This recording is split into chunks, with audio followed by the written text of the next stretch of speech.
holding their funds just so we can have that available to us. That's the reason for not just wiring the money directly to them. But with that, the bond resolution, which is before you guys, that's the only motion that'll need to be made tonight. It basically authorizes the issuance of the $9 million worth of bonds. And prior to that, during the discussion, we can have the option of either doing the bank qualified or non-bank qualified and rates. As mentioned, if you do bank qualified, that means you can't issue more than $10 million in tax-exempt bonds this year. That's an IRS requirement. If it's non-bank qualified, y'all can go over $10 million this calendar year. And that's the distinction, is whether you plan to issue more than $10 million this year or not. But the motion will be to approve the bond resolution as presented. Again, that authorizes $9 million at one of those two interest rates, and authorizes the bonds to close on June 17th, and all the money to be wired to construction fund accounts. And again, between now and then, we'll determine whether the cities will participate or not, and they do, we'll create accounts for them as well.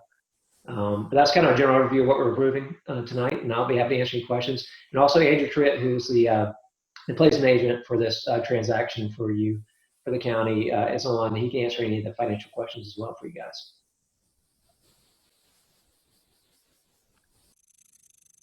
Anything to add, Andrew, right now, or do you want to field questions? What's your pleasure? No, John, I think you guys have covered it pretty well. The only thing that I would add is we did go through a process where all the local banks were able to participate and bid on the SPLOST bonds.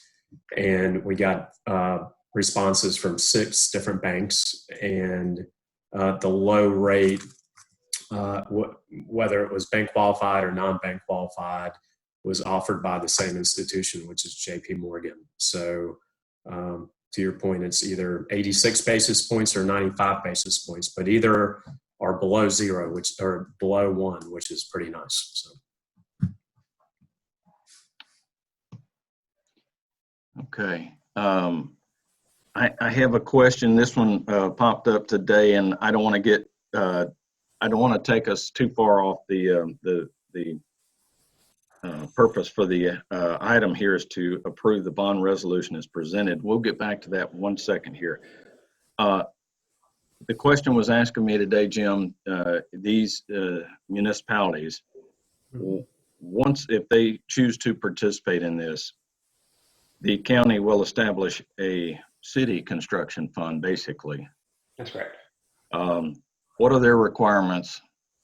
I had one ask me, could they move that money to another vehicle of their choosing while they await the disposition of projects, a money market, a different type of account? Yeah. So we it is to be determined. We haven't selected the bank, or more likely be a local bank, or whichever one you decide. I'd like to keep all the money with one bank at least, but it will be a separate account with that bank.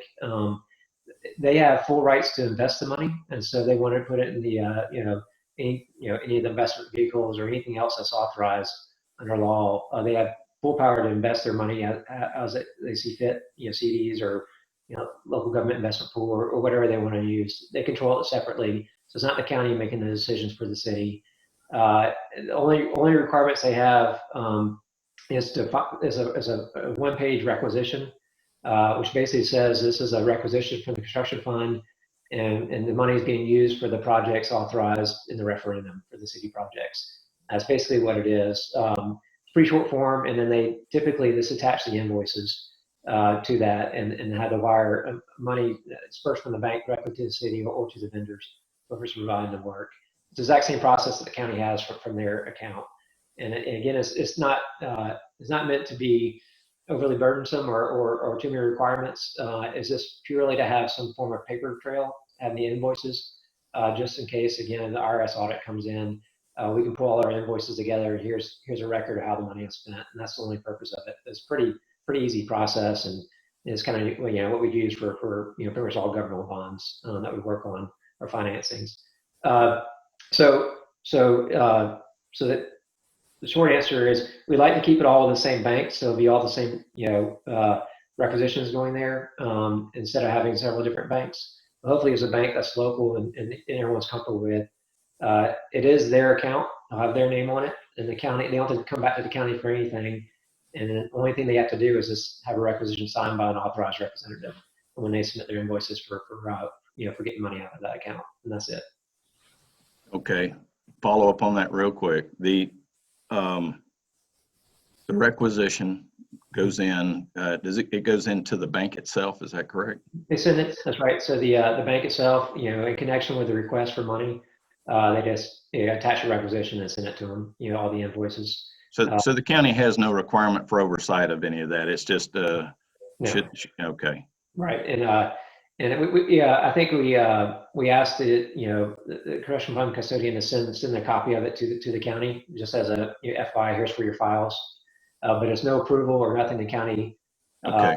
and no approval of the county whatsoever. The city has its own approval, and it's the city authorized representative, whoever they designate with the bank. Here's people authorized to draw out of this, and that's it. So they don't have to come to the county or anybody at the county for approval for their money. Okay. Now that answers my question. Commissioners, any other questions for either Jim or Andrew or Michael? Anybody at all? Yeah, John, I've got a couple just for clarity. On the interest, we go through with this and we take the 9 million, and whether it's a full 9 million or the distributions to the cities, have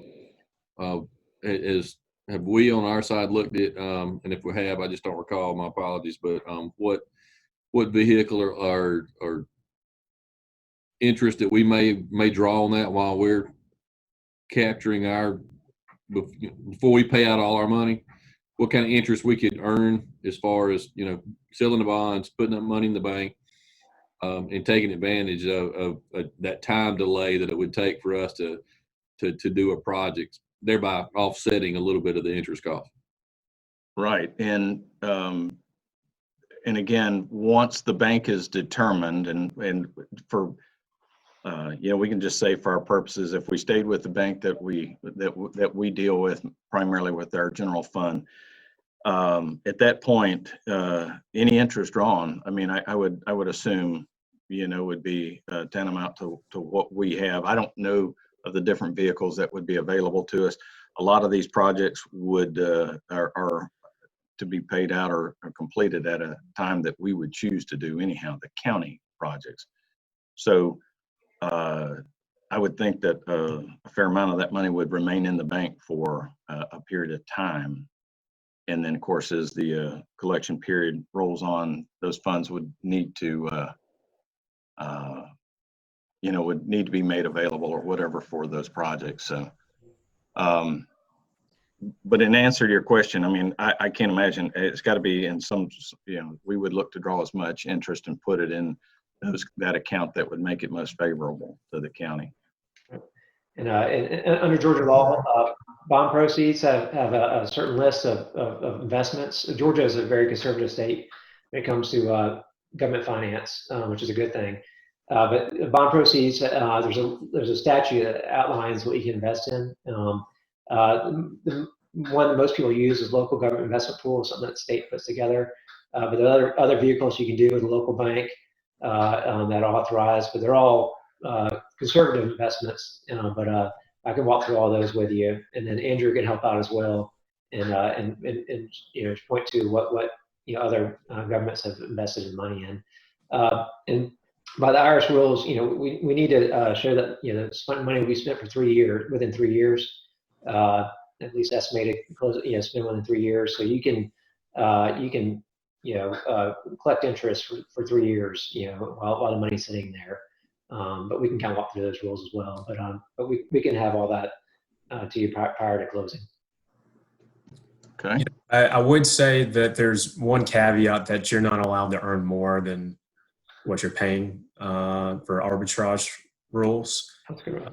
Jim did mention the Georgia Fund 1 just now in April that had a earnings yield of 80 basis points. Right now with the Fed funds having decreased so much, which is one of the reasons why you have such low borrowing rate, that those interest rates have been falling in sort of lag Fed fund movements. So while that's earning 80 basis points in April, I don't know that you would count on that earning 80 basis points next month or the following month. But to your point, while you're either going to be paying 86 basis points or 95 basis points, you are going to be earning something as well. So your effective rate will be less than that. Okay. Anything else, Derek? Yeah, the other question I had, assuming we move forward with this, and I'm not opposed to it, just for clarity for our public, I know this. You even mentioned it. The bond payment has to be paid up front first. So on the average calendar year, is it going to take? And I didn't do the math, and this is why I'm asking: is it going to take 8 months of collections to pay that, 9 months, 10 months, 6 months? Where does it drop out before, if somebody doesn't participate, where that additional funds may be available, in what month? And you're doing it that one, or? Yes, I am just pulling that up right now. I believe it is on the 9th month. The bond payments will have been captured. And, at that point, I'd say either between the 8th or the 9th month, looking at my numbers, assuming no growth, that sort of thing. And so if the city had to wait on that sinking fund to be built up first, it's not like they would miss out on the collections in those years. It's just they wouldn't receive the cash flow until that point, and then they'd be made whole. So That answer, I just want to be clear or some clarity for anybody that may be listening. Thank you. That's all I had, John. Okay. Anybody else? Any other questions?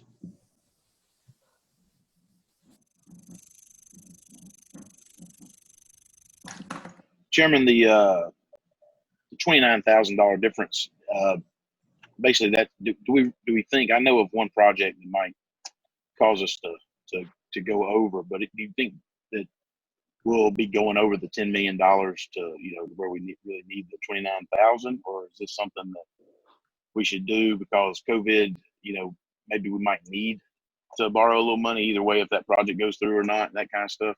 Do you think that it's just a safe thing to go ahead and have that option in there? And I would like to, if any of the other board members have anything to weigh in, just curious what everybody's thinking about that. From my perspective, I mean, you're very close to the threshold with this bond issue, and we have several fire departments that have asked for consideration for some assistance, whether it be backing and things like that, vehicles, primarily vehicle leases. And so I think you could probably get to that 10 million pretty quick. And I just hate knowing that might be an option, that we would put ourselves in a position. I don't want to be looking over my shoulder, hoping nobody catches me or finds out, or I don't even know what the penalty is. But I think reasonably you're looking at, and then there's as you say, if there's other projects or whatever, we need to be able to feel pretty good about 29,000 over 6 years. And if we can mitigate that even through some of the other projects, then I think we'll be in better shape. But I'll leave that to the commissioners to decide that. I think these two rates are incredible to start with, so I don't think you're going to lose either way on that. Okay, thank you, Chairman. Mm-hmm. Anyone else? I was just going to say that the fire departments have, a couple of them has contacted me about the possibility of that, and so I think it's just prudent to go with the 0.95. And correct me, Andrew or Jim, do they need to make that in any kind of form of a motion tonight, or is that a decision that can be relayed to you? Yeah, I guess if we can decide tonight at the bond resolution, I do have the 0.95% in there, and so if everyone's comfortable with that interest rate, we can approve the bond resolution as presented. If we do want to either drop it to lower interest rate or or decide, we'll just need to make a motion to amend the bond resolution as presented. Okay. All right. Well, with that, unless there's any other questions or comments from the commissioners, and we will consider a motion then to approve the bond resolution as presented, and it did have the 0.95% rate as was mentioned. So I'll entertain a motion. So moved. Commissioner Doster, I have a motion. Is there a second? Second. Commissioner Kurt. Very good. Is there any other comments or discussion on this? I got one other question just for clarity. On the calendar, on the year, the 10 million a year, is that a calendar year? Is it a physical year? Is it 12 months from the time the vote is cast? Just educate me on what the year means on that, please. Calendar year, per calendar year. Okay. And that's IRS guideline, our rule that they have. Thank you. So now you just generated another question. So if that's calendar year, how do I get past the collection that begins in June? Well, the $10 million cap for IRS purposes for bank qualification, that's based on the calendar year, how many you issue within one calendar year. Okay. Yeah. Okay. Now that's good. I'm sorry. I was mixing apples and oranges there. That was my bad. No problem. No problem. Okay. I have a motion and a second to approve the bond resolution as it was presented. With that, the vote will be to Commissioner Strickland. Yes. Yes. Yes. Yes. Yes. Very good. So we have our resolution for the bonds. Thank you, Jim and Andrew, for helping out on that one too. Appreciate that. Appreciate it.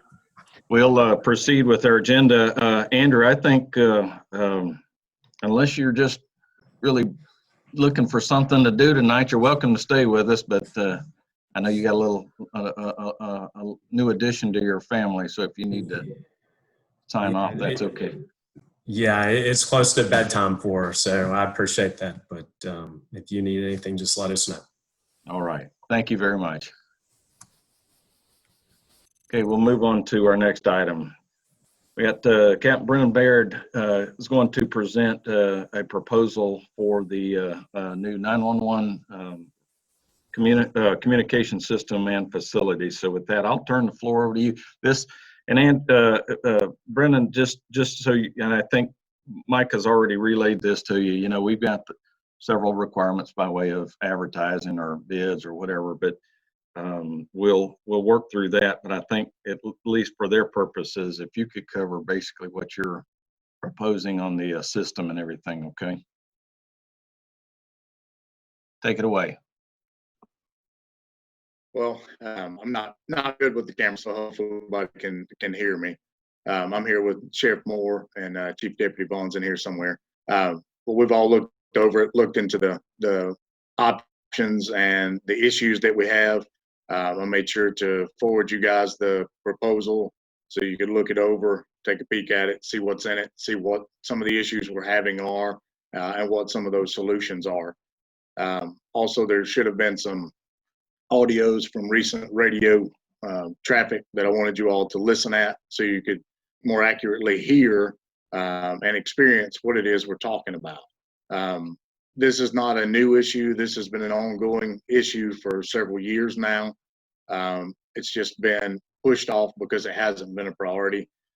Recently, we've had a couple of incidents that involved a young man having to get tased a few times. And just by luck and tactics of the officers on scene, we didn't get into a circumstance where anybody got seriously injured.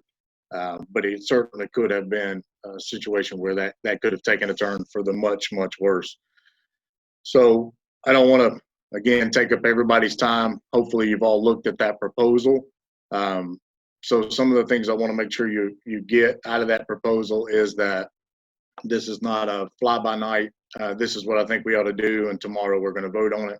We've been doing the legwork and the investigation in the background, exploring our options, figuring out what we needed for the county, and what our budget was to make that happen.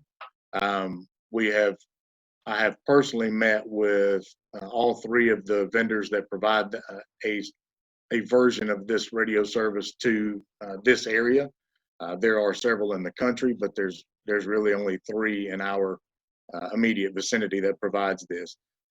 Based on experiences with other counties that similar to us that have undergone this same type project, I've reviewed those projects, how they've turned out, how their end users, the officers, the EMS, the firemen, the dispatchers, what they think of these systems and how they're working. So this is not, hey, let's try something new just for the sake of being different. These are vetted, proven systems that work. The only one that actually meets the needs and the budget that we have is the Mobilecom of America proposal. I call it a proposal. They have specific dollar amount bids that they have all given, and all of them know that the other was bidding on it. So what you see in that written proposal that I had Rhonda forward to everyone is the dollar amounts that they've given us, with the exception of Motorola Corporate, which is what they call a P25 system. While it's a nice shiny diamond ring, it's not a diamond ring we can afford. It's several $1 million more than we can find. So what we need is something that works, is dependable, has been vetted, and is useful. And my suggestion is the Mobilecom of America, which is a Motorola company. They offer the best service for the best price. It also offers us the ability to have interoperability with the agencies that surround us that we don't have now. Oglethorpe is building a system that's the same. Hart County just built one last year. Elbert County 2 years ago. Jackson County's had theirs in place for about 12 years now. It has interoperability with Clark County as well. The only agency that would leave themselves out of this interoperability capability based on this system would be Franklin County, and it's my understanding that they are currently looking to do a similar project. So again, without getting into the absolute every detail of everything, hopefully you guys have looked that over, and I'm sure you'll have a lot of questions, so I'll try to answer those as best I can. Then we'll put together a plan to move forward to do what we need to do to keep everybody safe. Okay, thank you, Brennan. And I know for those of you who received the packet or the proposal that he put together, you'll appreciate that was the very abbreviated version, as far as It is kind of top level and what have you. So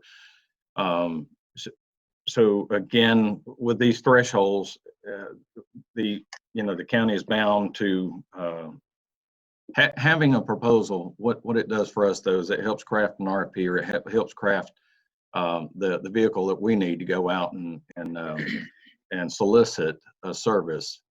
And again, there's no reason to have it open-ended or whatever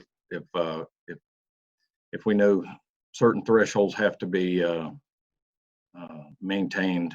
Cost for us is always an issue. So we do have money that was set aside. We just finished our discussion on SPLOST, and a large component of this will be funded through that SPLOST, so the proceeds from that. So I'll open the floor. If any of you have any specific questions, and I probably will have a few, Brennan, but I don't want to bog us down. These are a little bit more detailed items, and I don't know that it would influence the discussion one way or the other. And I probably just circle back to you personally, if that's all right with those. sure. Okay, go ahead. Yeah, go ahead, Commissioner Allen. Hey, Brennan, appreciate you guys. Hey, Sheriff, how you doing? Appreciate y'all being here. Appreciate what you do. As always, I was wondering, one, have we talked to all the other emergency services, and are they on board with the process here and what we're trying to do? And also, where would be a good location? I was looking through the stuff and I didn't see maybe a location that you had in mind to put the building, or are we just gonna put that building there. But if you could answer those two questions, I appreciate it, man. Sure.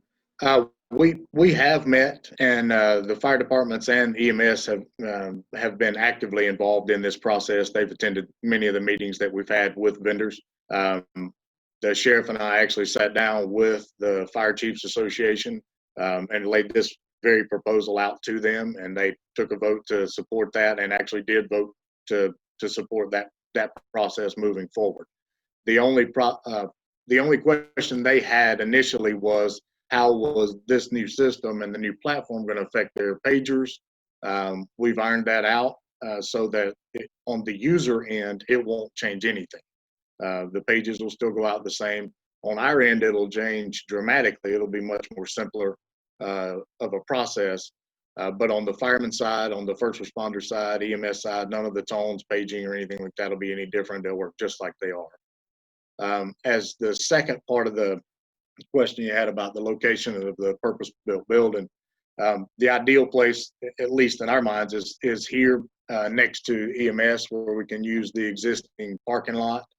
More importantly, so that we can eliminate that extra tower that we don't need behind the 911 center now, that we can hook directly to our main transmit tower site. That eliminates not only a site, but a lot of repetitive parts, which is one of the things we're trying to eliminate, so that we can reduce those overall costs of maintenance and the utilities associated with it. So if we can build that building here where it's physically close to the sheriff's office to cut down on the amount of human resources we need to run warrants back and forth, to run temporary protective orders back and forth, booking, all those things require a deputy to come off the road, or somebody from the jail or myself to stop what they're doing to process that paperwork, so that the judge can set bonds, or so that those warrants can be served. So it creates a bit of a human resource pain, having it in two separate locations. That could be eliminated. So ideally, it would be built somewhere next to where EMS is, where we can physically connect and hardline to that transmit tower, not have to build another parking lot. So we're reducing cost in that way and putting where it really would be best suited to be. Awesome. I appreciate your time, and I know you've worked hard on this. Sure do appreciate you, and I'm sure we'll be talking some more about it as we go through. I'm sure we will. I appreciate it. Anybody else have anything for them? Yeah, Brendan, in looking at your information that you provided, I guess my concern, I'm supportive of the project. I know we put the money in the SPLOST to move this forward, and I'm glad that you've had that conversation with the other departments. But I guess my question or concern is the building budget that you put together. If you could send us a little more details on that, it just seems a little light to me, and I just don't want to make sure that we're covering what we need or what y'all's expectations are. Right. Just a little more detail. Initially, we were looking at a project to try to put EMS and 911 center in the same building, and try to build some bridges and solve two problems at one time. So I actually took some bids or some projects or some proposals on a building big enough to do that. We realized after getting those that that's just financially not going to be a legitimate option. So we have the basic quote from a couple of folks to build a building and to put the concrete pad in to support that building. But that would be something that we can sit down and look at. But we're looking at between $110,000 and $160,000 on a turnkey project of that size, which would roughly be 2,400 to 2,800 square feet in a building. So those specific plans have not been finalized, just the skeletal plans on that, and that's part of why the specific details aren't included in that, because I don't have them yet. No, we haven't sat down and talked about exactly how we wanted to go forward on that. Okay. Brennan, Yes. hey, while I got you here, and this is unrelated to the new system, but while I've got you and you can't reach me through that phone, is there any way that we can get the name spelled correctly on that street that goes by 911 before y'all get out of there? I've had a complaint today that UPS and FedEx is having quite a time getting something over there to the Temple's house. Evidently they built wagons down that road at some point in time, and it went from Wagoner to Wagner. Well, one side of the street is Wagner with an E, and one side of 29 is Wagner without an E. I have no idea who did that, but trust me, I'm thinking somebody was drinking that day. You can fix it though, can't you? Well, y'all can. That's I a got you. city or county maintained road. You can name it whatever you want. I hear you. Not an issue though. Okay. I do have one last question on that, Brennan. Hey, is there been the proximity on 98? Tell me how you feel about the security on that. I mean, is that, there's none of that's fenced. It's just open, any concern, any questions about, people having direct access to that building? Well, there's going to be several different safety controls on it as there is now. As it is now, we're going to have to repair the gate because it's currently open. So that's just an issue we're going to have to address. The fencing is something that we would need to put up as we move forward. It is not part of the critical structure or the critical security requirements. So it's not something that we would have to do initially. It is something I think we should do. It is something that we plan on doing, is putting a fence in and limiting access to that. But that can be controlled either with employee keypads or key cards or automated garage door opener type openers, so with the ambulances and with the employees, etc. So it is something that doesn't currently exist but should. No, I agree. If not now, at some point in time, that's probably something that would need to be. I don't know. Living a crazy world these days. Seems Yes, crazier today than yesterday. So, but I got it. Well, I'd encourage the commissioners as you look through that proposal, though. And I say this in the best way: be critical when you're looking at it, and see if there's questions, if there's anything that you need to iron out or whatever, so that he's not going down the wrong road or chasing something that may or may not be a real concern of yours. So please let him know, give him feedback on what you think and what your ideas are with respect to the facility and even more importantly, the system though. So anything else at all for Brennan tonight? As we look at this, Brennan, when you talk to the Fire Chief Association, they took an approach or a favorable approach to it. Did y'all discuss, and again, this might be premature, but did y'all discuss any how this will get paid moving forward? We did. Directly outside the their splost effort, and it's not even a transfer of fund. I'm just trying to think ahead what any intergovernmental agreement, those types of formalities would maybe what we need to be looking at as far as from the attorney's approach. And I guess the other question is if this company's a Motorola affiliate, is it on a statewide contract? It has not been put on the statewide contract website or any of that at this point. I've forwarded that proposal that you guys have to Mike as well to look at. So hopefully we can get all those things, all those I's dotted and T's crossed moving forward sooner than later. And yes, we did talk to the fire department about how this would be paid for. In that proposal, I'm not asking anybody to prove anything that's not funded. The entirety of this project is funded and explained in that proposal how it would be funded. The building portion of this would be funded by the fire department's purchase of the radios. Those would be their radios.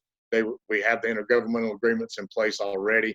The user agreements as far as the radio system and the 911 center.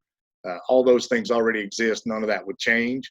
The only difference is the fire departments would actually physically buy the radios so that they have an investment in the program and in the new system itself.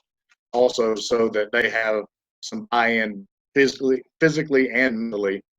They'll play a large role in how these get programmed and how they are set up for each department. So they'll be able to have we'll have meetings with the Motorola folks who will lay all of that out and help program all of the radios so that they can have that the way it is. Their buy-in on this financially is what helps to build the building. And they were perfectly fine with that. We again, all of the chiefs were in that meeting and some of the assistant chiefs, and they were, we laid that proposal out there for them, and they were on board with buying those radios and buying into that system. If I hear you correctly, then Brendan, then when the purchases are made of the radios, the fire departments will have their requirements also in that Yes. bid or whatever. So even though they're paying for them, it'll be all done at that same point. Yes, sir. All right. And then going back to something that Derek had brought up, is the building itself. I know you talked about it in general terms. And I know we're going to need to be cost effective, but have we discussed any about where that, just like the situation we're in now with the COVID and all that, of being able to maintain some of those folks there for extended periods and those kind of things? Is any consideration been given to that, or is that yet to be sort of worked out?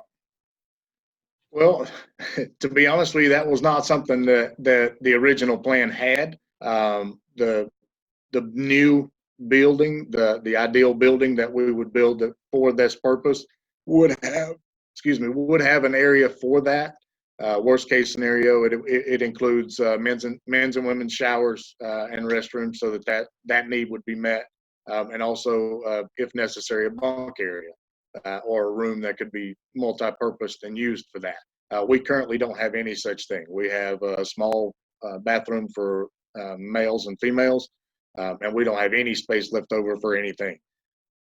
There's no way to expand that cement block and concrete pad building, so we're just kind of, we're making do with the best we got.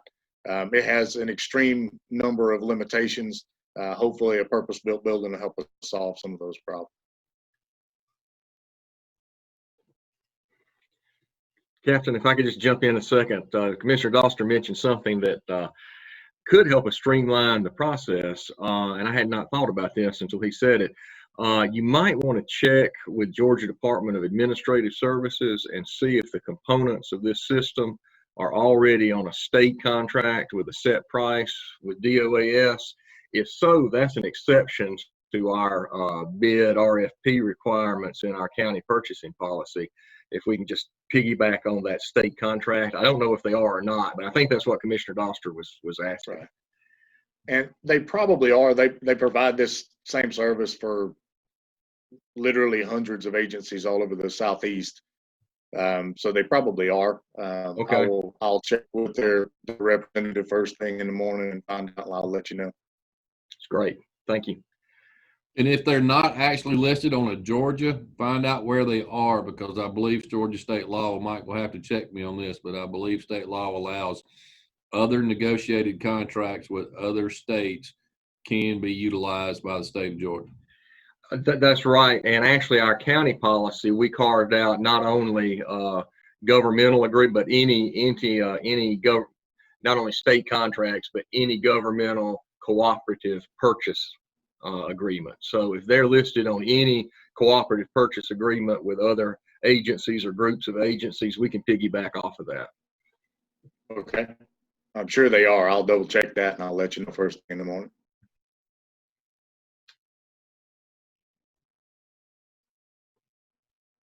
I've got one last question on this. We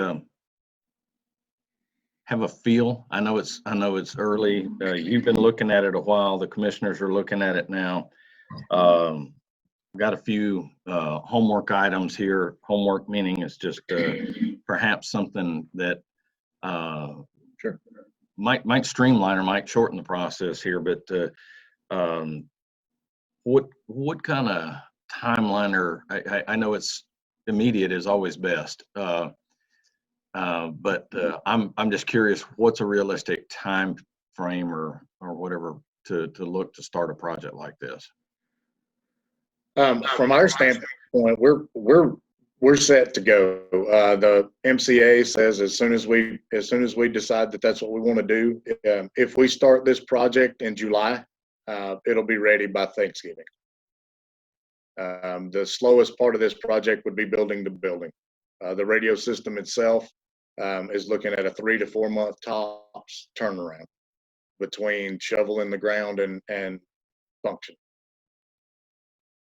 Okay.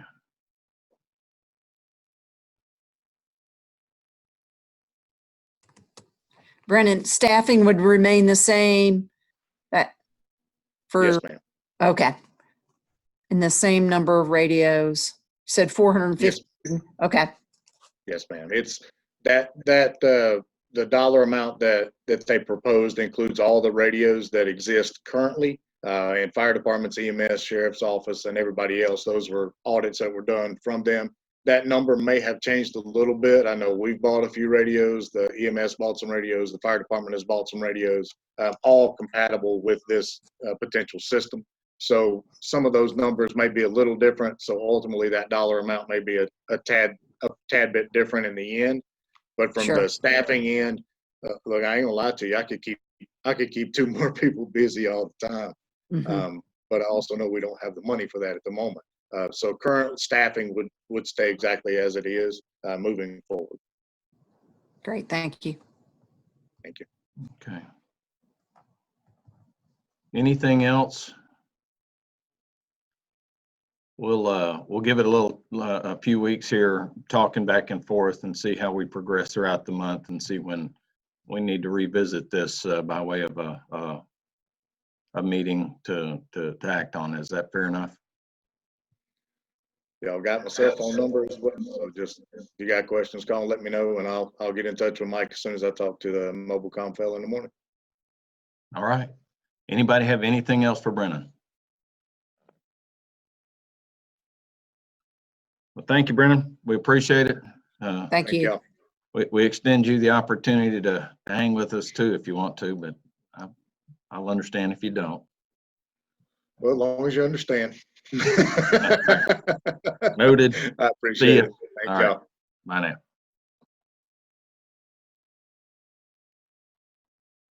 Okay, we're on to item number 6 in our agenda. Consider public notice resolution regarding the lease purchase agreement for property located at 20 Albany Avenue in Danielsville. I believe each one of you has a copy of the resolution.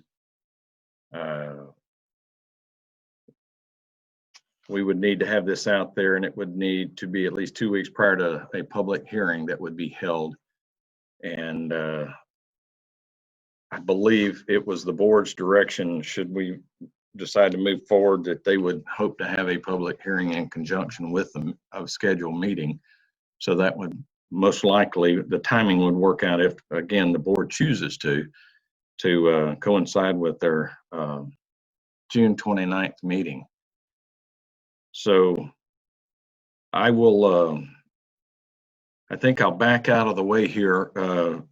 And I don't know if I asked Mike to be ready, but I know Mike has worked with a Mike Morris as the attorney for the property owner, and very much as was presented from the beginning, we have gone through steps, the determination through environmental studies, and again, the intended purpose was the for a growing need for court space here in our complex, and parking as well.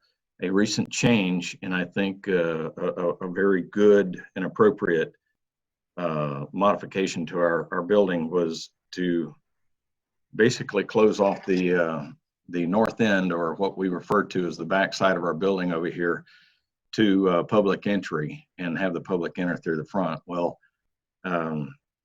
again, with court in session and different things, we're challenged with parking. So this would also offer us some relief there. But I will open the floor, and first of all, I'll turn it over to Mike if he would like to shed any light as far as the process and what has occurred with the arrangement, the lease purchase arrangement with the property owner on that, Mike. Sure. Thank you, sir. So yeah, this has been a very cordial and easy negotiation. And actually, Jim Woodward gave me a lot of friendly help on backing me up on this one as well. So I appreciate that. You know, it's a pretty straightforward deal. This is a lease purchase, so it does require that, you know, 2 ads in the paper, and then and a public hearing at some point after that second notice is run. It's $85,000 paid initially when the contract's approved, if it is approved on June 29th, and then the balance in 3 payments due annually on January 10th of each year, 2021, 22, and 23. There is a right to prepay, to pay it off at any payment date on any one of those January 10th payment dates. The interest rate, I talked to, I'm not sure the seller was really interested in the interest at all, but I think it's 1.5%, which we agreed just to do simple interest and not compounded, so it's very low rate. And that's just to cover him on any imputed interest issues he might have on payments on income tax. On the notice, I'm not sure what we're anticipating on June 29th. If we're doing that as a Zoom meeting, we'll need to fill in the Zoom info before we run it in the paper, so people will know they can participate in that public hearing on June 29th by Zoom. The only other thing that has come up that there's been questions about is because this is owner finance lease purchase rather than going through ACCG or GMA, it won't be exempt from property tax until it's actually conveyed to us. So of course it'll be conveyed to us at whatever point we pay it off. But until that point, there'll still be property tax and we'll be responsible for paying it. Of course, about 1/3 of that we're paying back to ourselves, the other 2/3 to the school board.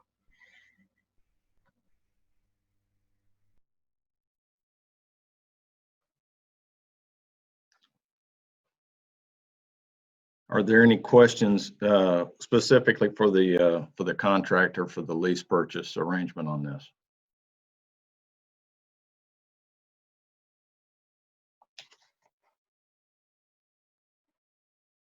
And again, as Mike mentioned in the public notice, you have a copy of that Exhibit A. And what we will do is it does actually have via the link posted on the county's webpage, and then the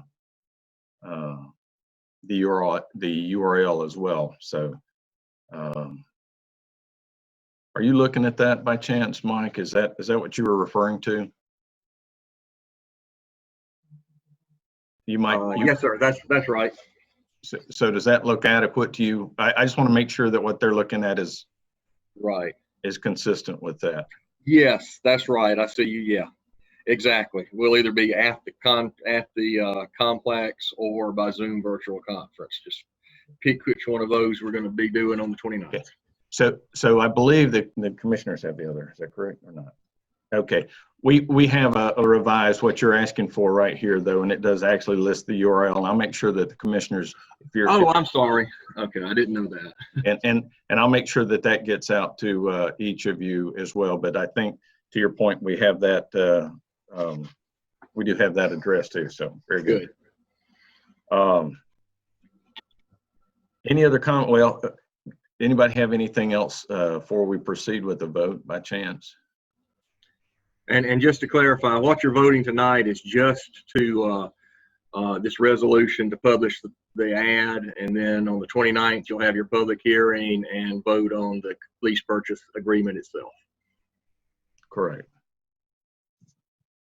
And with that, I'll entertain a motion then to consider the public notice resolution regarding the lease purchase agreement for property located at 20 Albany Avenue in Danielsville. So moved. I have a motion by Commissioner Strickland. Second. A second by Commissioner Doster. Any other comments or questions on this? Mr. Chairman, I just think it's a wonderful opportunity. I remember years ago talking to Chairman Dove about it, and the hopes that we could secure that property, having the owner be so obliged to owner finance it to us at such a low interest rate, and us being landlocked between a cemetery and bounded by roads all the way around. I don't think you can, and I understand what Gina is talking about, and I understand her feelings, but I don't think we'll ever be in the situation again to be able to have this opportunity. And that's my feeling. I know we're in need of space.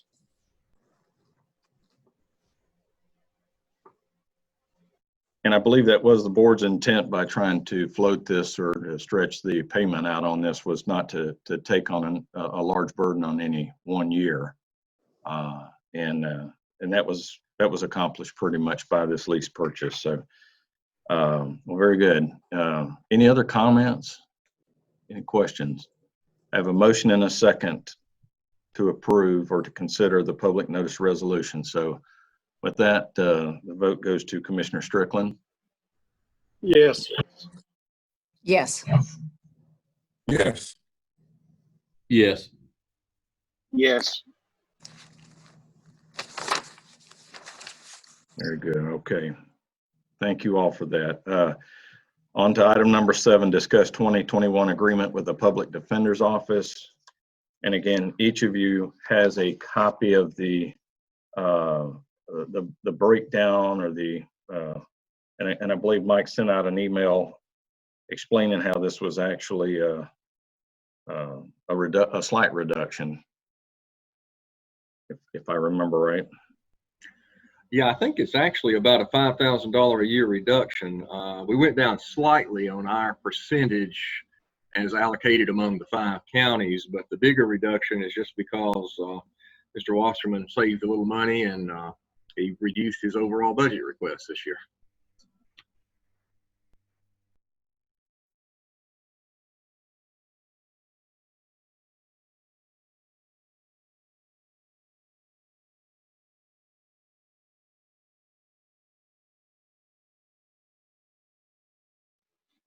You're muted, Chairman.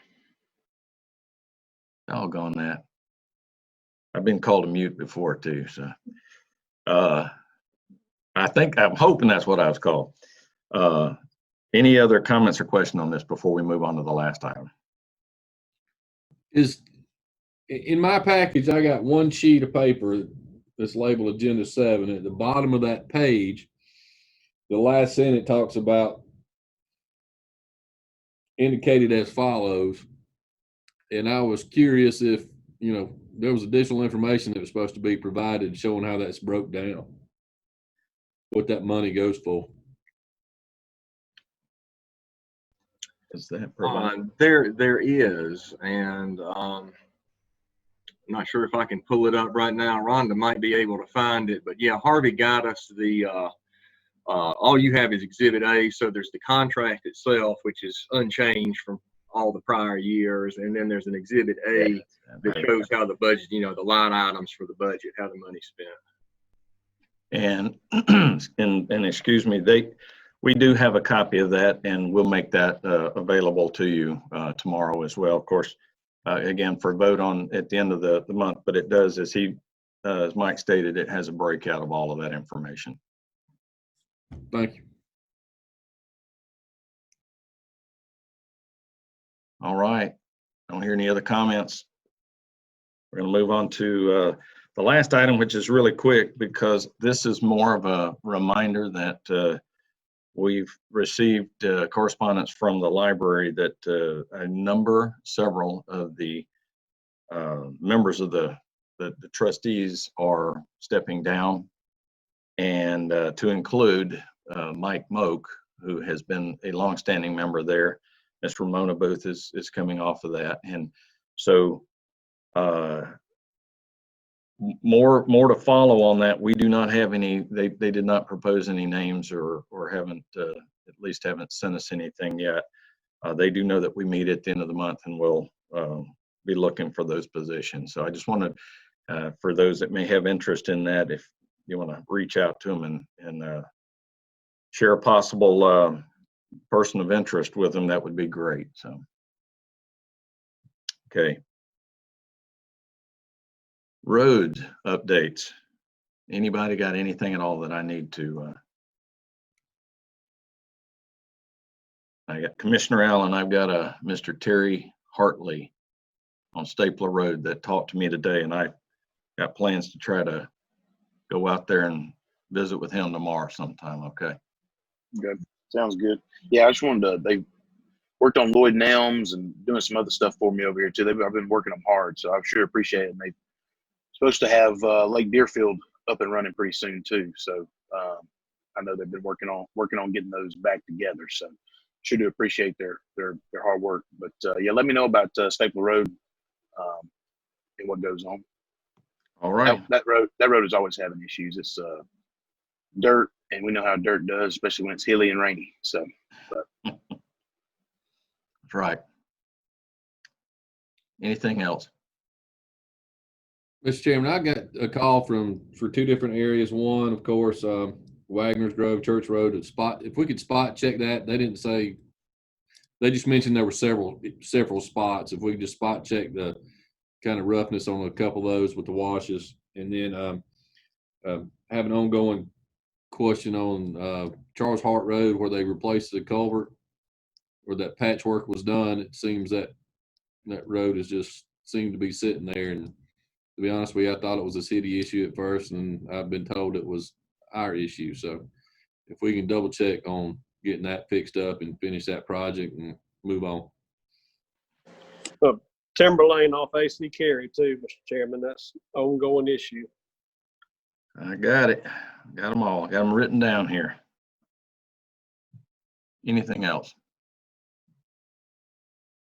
Any urgent matters?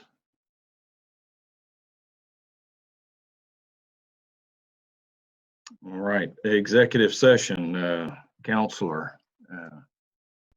Yes, sir. We would like to do an executive session to discuss potential acquisition of property. Okay.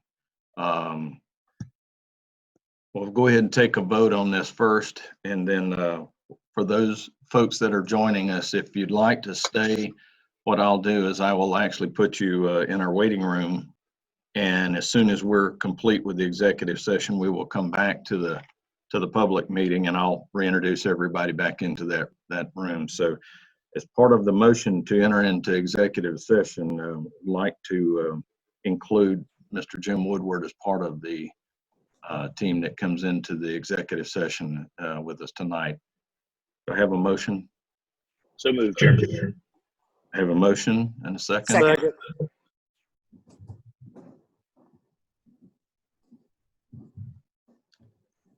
And we'll take the vote. Commissioner Kirk? Yes. Yes. Yes. Oh, yes. Yes. Very good. Okay, folks, this time we'll go ahead and enter into executive session, and I'll, like I said, those that are still in the waiting room, we'll bring you back in just as soon as we're through with this, and we'll continue on and wrap up our session tonight. So with that, thank you if any of you choose to depart for the evening.